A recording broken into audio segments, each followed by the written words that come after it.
En el Super Bowl de enero del año 2000, uno de los anuncios más memorables de la noche fue el de un calcetín con ojos que hablaba a la cámara sobre la conveniencia de comprar comida para mascotas por internet. La mascota de Pets.com era un muñeco de calcetín animado que se había convertido en uno de los personajes publicitarios más reconocibles de América en cuestión de meses. La empresa había gastado más en ese anuncio del Super Bowl de lo que había generado en ingresos totales hasta ese momento. No importaba.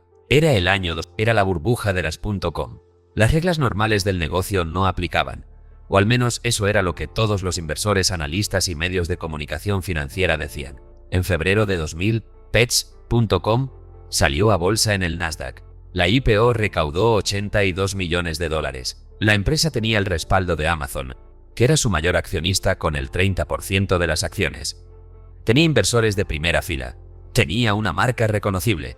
Tenía más de 4 millones de visitas al mes en su web. Tenía todo lo que una empresa de Internet del año 2000 necesitaba para ser considerada un éxito en camino. En noviembre de 2000, 9 meses después de la IPO, Pets.com anunció el cierre de sus operaciones y la liquidación de todos sus activos. Era la liquidación más rápida de una empresa que había cotizado en bolsa en la historia americana hasta ese momento. La mascota del calcetín fue vendida en subasta por $225.000. Pets.com fue fundada en 1998 por Greg McLemore en San Francisco, en el epicentro geográfico y temporal de la burbuja de las .com. La idea era simple y tenía lógica aparente.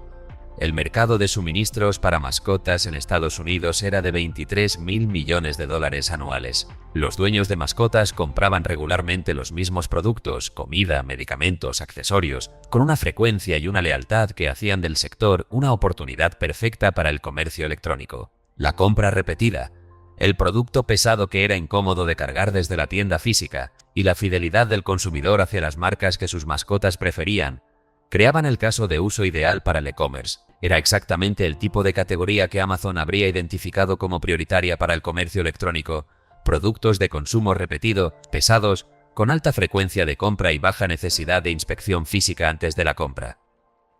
La tesis de mercado era correcta. El mercado existía. Los consumidores querían la conveniencia. El problema no era la identificación del mercado. Era la economía de la operación que se necesitaba para servir ese mercado. El modelo de negocio de Pets.com tenía un defecto estructural que era visible en los números desde el primer día de operaciones, aunque los inversores de la burbuja eligieron ignorarlo. Pets.com compraba la comida para mascotas a los fabricantes al precio de mayorista y la vendía a los consumidores a precios iguales o inferiores a los de las tiendas físicas. Hasta aquí, el modelo era estándar para el comercio electrónico. El problema era el envío. La comida para mascotas es uno de los productos más pesados y voluminosos del comercio minorista. Un saco de 20 kilos de pienso para perros cuesta aproximadamente $15. El coste de enviarlo por mensajería a domicilio era de entre $5 y $8, más del 50% del precio del producto. Para competir con las tiendas físicas, Pets.com ofrecía envío gratuito o muy subvencionado. Cada pedido de comida para mascotas que procesaba Pets.com generaba una pérdida en la operación de envío que el margen del producto no podía cubrir. La empresa perdía dinero en cada transacción. Cuantos más pedidos recibía, más dinero perdía. Era el opuesto del modelo de escalabilidad que se suponía que el comercio electrónico ofrecía. En el modelo ideal del e-commerce, el coste marginal de servir un cliente adicional es bajo. En el modelo de Pets.com, el coste marginal de servir un cliente adicional era más alto que el ingreso que ese cliente generaba. Los números de Pets.com antes de la IPO eran públicamente conocidos porque la empresa tuvo que presentarlos en el prospecto de salida a bolsa. En los 9 meses anteriores a la IPO, Pets.com había generado $5.400.000 en ingresos y había perdido $61 millones. Por cada dólar de ingresos, la empresa perdía más de $11. No era un problema de escala que se resolvería cuando la empresa creciera. Era un problema estructural, de modelo de negocio. Cuanto más creciera la empresa, más dinero perdería, porque el coste de envío subvencionado era proporcional al volumen. Los analistas que revisaron el prospecto lo señalaron. Los medios de comunicación financiera lo reportaron. Los inversores institucionales que participaron en la IPO lo sabían. Compraron las acciones de todas formas. Era la era en que la métrica de valoración que usaban los inversores de Internet no era el beneficio ni el margen, sino el crecimiento de usuarios y la velocidad de captura de mercado. La teoría era que la empresa que capturaba el mercado primero podría después subir precios, reducir subsidios de envío y construir la rentabilidad que el negocio no tenía en sus primeros años. Era una teoría que funcionó para Amazon. No funcionó para Pets.com porque Amazon tenía la escala, la infraestructura logística y la diversidad de categorías que hacían viable la pérdida en un segmento mientras construía la posición dominante. Pets.com solo tenía mascotas. La burbuja de las .com de 1999 y 2000 tenía su propia economía de atención que distorsionaba la evaluación racional de los negocios. Los inversores de capital riesgo necesitaban invertir el capital que habían levantado. Los fondos de inversión necesitaban tener exposición a Internet para no quedarse fuera del sector que estaba definiendo la era. Los bancos de inversión necesitaban hacer IPOs de empresas.com porque eran las transacciones más lucrativas del mercado. Los medios de comunicación cubrían cada lanzamiento de empresa de Internet como si fuera el nacimiento de una industria transformadora. En ese contexto, Pets.com tenía todo lo que se necesitaba para ser un actor legítimo del ecosistema: respaldo de Amazon, una marca reconocible, un mercado grande y un equipo que podía ejecutar el crecimiento de usuarios que los inversores valoraban. La racionalidad colectiva del mercado en ese momento estaba completamente desconectada de la racionalidad individual del análisis del modelo de negocio. Todos los actores individuales tenían incentivos que empujaban hacia la participación en el ecosistema de las .com, independientemente de si los negocios individuales tenían sentido económico. El resultado era un mercado que asignaba capital masivo a empresas con modelos de negocio fundamentalmente deficientes, porque ningún actor individual tenía el incentivo para ser el que señalara que el rey estaba desnudo. Pets.com no era la única empresa de suministros para mascotas por Internet que operaba en el año 2000. También estaban Petstore.com, Petopia.com y otros competidores. Era una categoría que había atraído cientos de millones de dólares de capital de riesgo para múltiples empresas que competían en el mismo mercado con el mismo modelo de negocio deficiente. La competencia entre ellas solo hacía peor la situación. Para ganar cuota de mercado frente a los competidores, cada empresa tenía que ofrecer precios más bajos y mejores condiciones de envío que las demás, lo que significaba pérdidas mayores por transacción. Era una carrera hacia el fondo en términos de rentabilidad. La empresa que más perdía por transacción ganaba cuota de mercado, pero ganar cuota de mercado solo aceleraba las pérdidas. El sector de suministros para mascotas por Internet en el año 2000 era un ejemplo perfecto de lo que los economistas llaman destrucción de valor. Múltiples empresas compitiendo en un mercado que ninguna podía servir de forma rentable, gastando el capital de sus inversores en subsidiar transacciones que ningún consumidor habría pagado a precio de mercado real. Los consumidores que compraban en Pets.com estaban siendo subsidiados por los inversores de capital riesgo y por los accionistas públicos que compraron la IPO. Sin saberlo, Amazon había invertido en Pets.com y tenía el 30% de sus acciones. Era una relación que añadía credibilidad a la empresa, pero que también creaba una competencia paradójica. Amazon vendía suministros para mascotas en su propia plataforma. Pets.com era simultáneamente una empresa participada por Amazon y un competidor de Amazon en la misma categoría de producto. La lógica de la inversión de Amazon en Pets.com era que si el e-commerce de mascotas iba a existir como categoría, Amazon quería tener exposición a él. Si Pets.com tenía éxito, Amazon participaría en ese éxito como accionista. Si fracasaba, Amazon seguiría siendo el vendedor dominante de suministros para mascotas en Internet. Era una inversión de cobertura, no un compromiso estratégico con el éxito de Pets.com. Cuando la empresa comenzó a deteriorarse en el segundo semestre de 2000, Amazon no intervino para rescatarla. La lógica de la cobertura funcionó en la dirección que Amazon había calculado.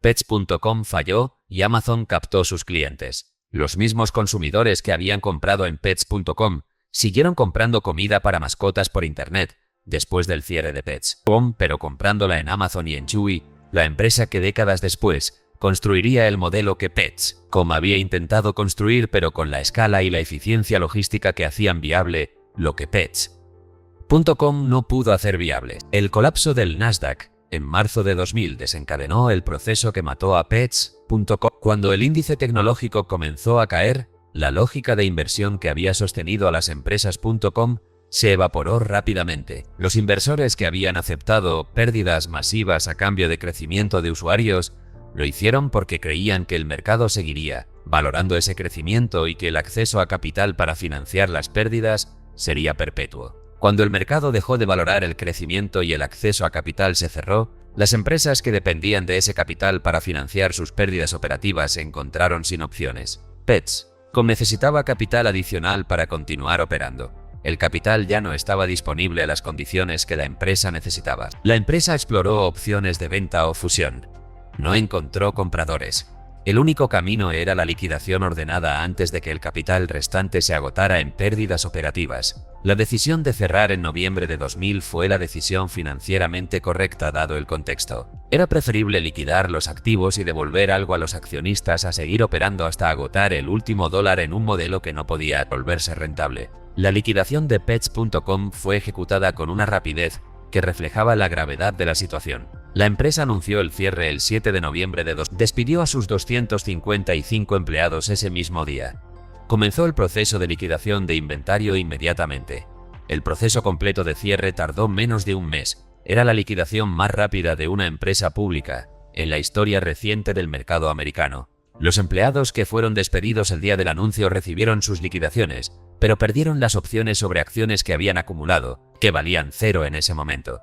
Era el mismo patrón que se repitió en docenas de empresas.com en el año 2000 y 2001, trabajadores que habían aceptado salarios más bajos a cambio de opciones sobre acciones que resultaron no valer nada.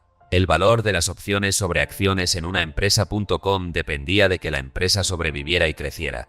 Cuando las empresas colapsaron en masa, los empleados que habían apostado por el valor futuro de esas opciones descubrieron que habían trabajado por menos de lo que habrían ganado en empresas más establecidas. Era el coste humano de la burbuja distribuido entre los miles de trabajadores tecnológicos que habían creído en las promesas de riqueza que el ecosistema había generado. La mascota del calcetín de Pets.com se convirtió en el símbolo más duradero de la burbuja de las .com y de su colapso.